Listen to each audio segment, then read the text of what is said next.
Sinimulan na ng LTFRB ang investigasyon sa nahulog na Florida bus sa Mountain Province. Nauna rito sinuspindi na ng ahensya ang operasyon ng Florida Bus Transport. Ang detalye sa ulat ni Noel Perfecto. Sinimulan na ng LTFRB authorities ang pagbaklas ng mga plaka ng lahat ng mga nakaparadang mga sasakyan sa loob ng 3 garage areas nito sa kahabaan ng Earnshaw sa Sampaloc, Manila.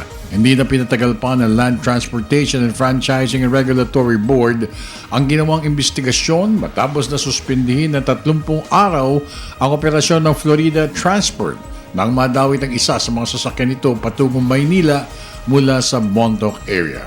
Sinubukan ko na ng PTV4 ang may-ari ng transport firm, subalit hindi nagpakita ito sa government television. Gayun din ang reaksyon ng mga driver at conductors nang sinubukan namin kunin ang panig ng mga ito sa 30-day suspension.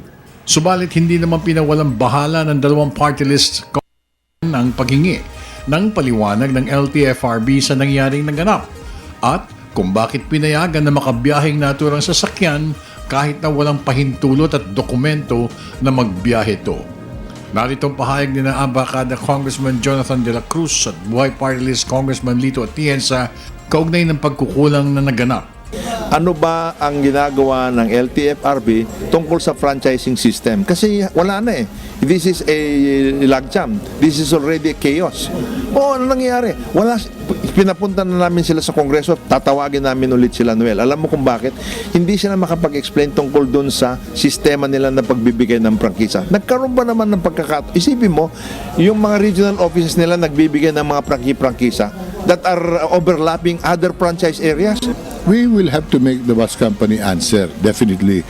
But the investigation should not just be limited to the bus line because the cry for blood should not be just concentrated on that issue.